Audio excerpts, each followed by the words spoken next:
ତାଜା ଗ୍ରୀନ୍ ମଟର ସିଜିନ୍ ସରିବା ପୂର୍ବରୁ ଆପଣମାନେ ଥରେ ଏହି ତାଜା ଗ୍ରୀନ୍ ମଟର ଡାଲି ପ୍ରସ୍ତୁତ କରନ୍ତୁ। ଖାଇବା ପାଇଁ ବହୁତ ହିଁ ସ୍ୱାଦିଷ୍ଟ ଲାଗିଥାଏ। ଆପଣମାନେ ଏହାକୁ ପରଠା କିମ୍ବା ଭାତ ସହିତ ବି ଖାଇପାରିବେ। ନମସ୍କାର, ଦୀପ୍ତିସ୍ ଫୁଡ୍ ଷ୍ଟୁଡ଼ିଓକୁ ଆପଣମାନଙ୍କୁ ସ୍ୱାଗତ। ଚ୍ୟାନେଲ ଯଦି ନୂଆ ଥାଆନ୍ତି ତାହେଲେ ଲାଇକ୍, ସେୟାର, ସବସ୍କ୍ରାଇବ୍ ନିହାତି ରୂପେ କରନ୍ତୁ। ଚାଲନ୍ତୁ ଷ୍ଟାର୍ଟ କରିବା। ସେଥିପାଇଁ ମୁଁ ନେଇଯାଇଛି କିଛି ଫ୍ରେଶ୍ ଗ୍ରୀନ୍ ମଟର ଆଉ ଗୋଟେ ଆଳୁ।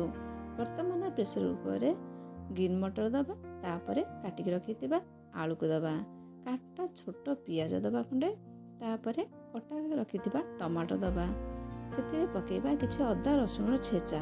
ଅଦା ରସୁଣ ଛେଚା ପକାଇଲେ ତରକାରୀ ଟେଷ୍ଟ ଭଲ ଆସିଥାଏ।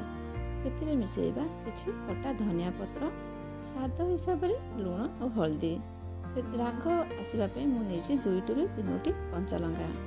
ସେଥିରେ ପାଣି ଦେବା। ପାଣି ବହୁତ ହିଁ କମ୍ ଦେବେ, କାହିଁକିନା ମଟର ସିଝିବା ପାଇଁ ବହୁତ ହିଁ କମ୍ ସମୟ ଲାଗିଥାଏ। ସେଥିପାଇଁ ପାଣି ଆପଣ କ୍ୱାଣ୍ଟିଟି ହିସାବରେ ମଟରକୁ ଦେଖିକି ଦେବେ। ଗୋଟେ ସିଟି ଆସିଲା ପର୍ଯ୍ୟନ୍ତ ଆମେ ଆକୁ କୁକ୍ କରିବାକୁ ଛାଡ଼ିଦେବା। ଗୋଟେ ସିଟିରେ ହିଁ ଆମର ମଟର ସିଝିଯିବ। ଦେଖନ୍ତୁ, ମଟର ଆଳୁ ଭଲ ରୂପେ ସିଝି ସାରିଛି।